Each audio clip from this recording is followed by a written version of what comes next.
Menyanyikan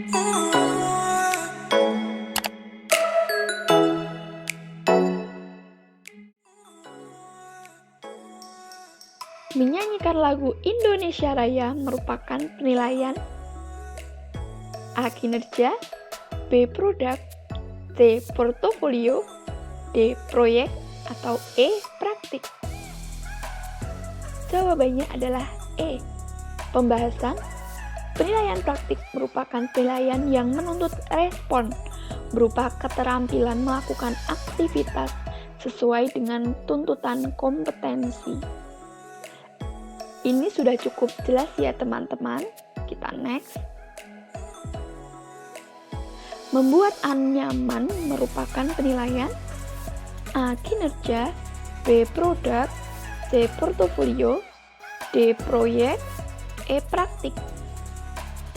Jawabannya B. Pembahasan. Penilaian produk adalah penilaian terhadap keterampilan siswa dalam mengaplikasikan pengetahuan yang dimiliki ke dalam wujud produk. Sudah jelas ya teman-teman bahwa ketika kita membuat anyaman, itu kita akan menghasilkan sebuah produk. Produk tersebut berarti masuk ke dalam penilaian produk. Next. Siswa membuat laporan hasil pengamatan proses fotosintesis, termasuk penilaian A. Kinerja, B. Produk, C. Portofolio, D. Proyek, E. Praktik. Jawabannya B. Produk. Pembahasan.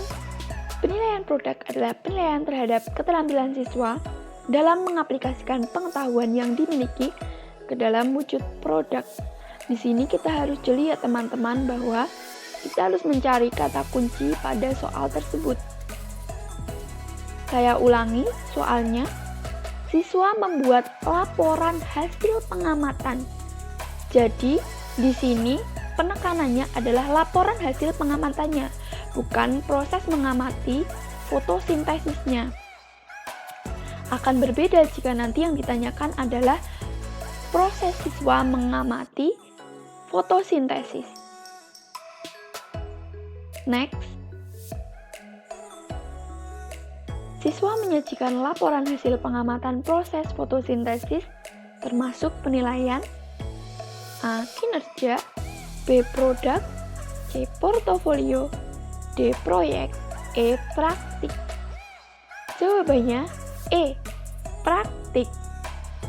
Kenapa kok bisa praktik? Pembahasannya, penilaian praktik merupakan penilaian yang menuntut respon berupa keterampilan melakukan aktivitas sesuai dengan tuntutan kompetensi. Di sini kita juga harus jeli mencari kata kunci pada soal tersebut. Kita baca ulang untuk soalnya.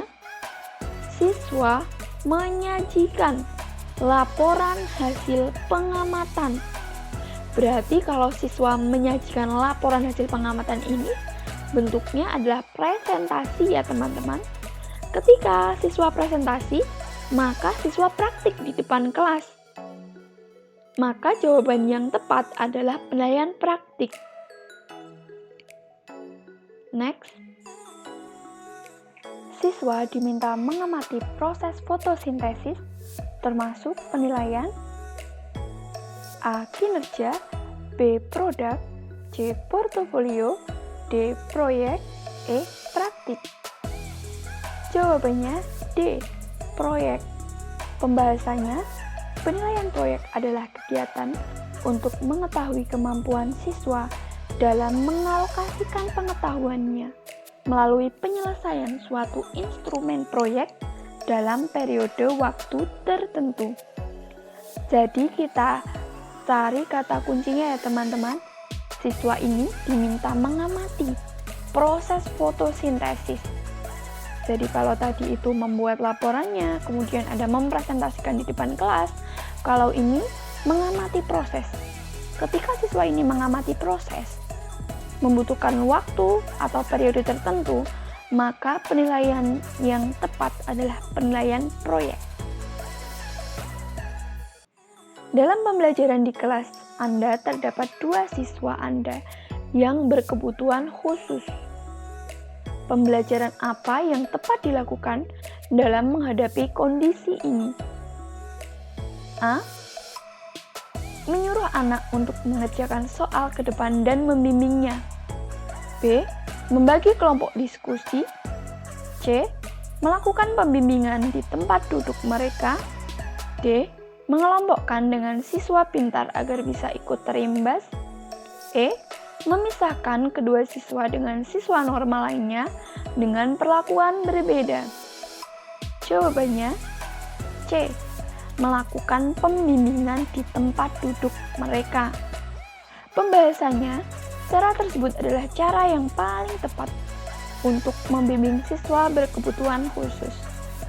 Sebagai informasi awal bagi teman-teman, bahwa ketika di sekolah itu ada siswa yang berkebutuhan khusus, namanya ini sekolah inklusi ya teman-teman. Jadi mencampurkan atau dalam satu kelas tersebut ada siswa yang berkebutuhan khusus dan juga siswa reguler, siswa biasa.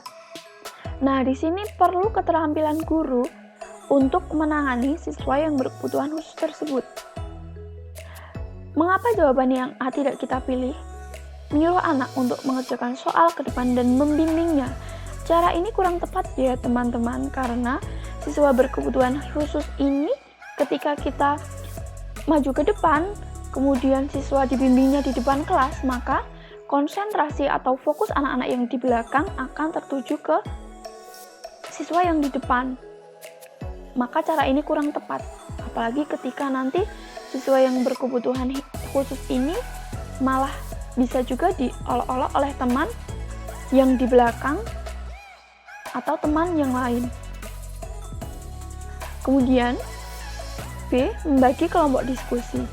Nah, ketika kita memasukkan siswa ini ke dalam kelompok diskusi, ini juga guru harus membimbing dengan tepat siswa yang berkebutuhan khusus tersebut. Jadi cara ini kurang tepat dilakukan. Kemudian yang C, melakukan pembimbingan di tempat duduk mereka.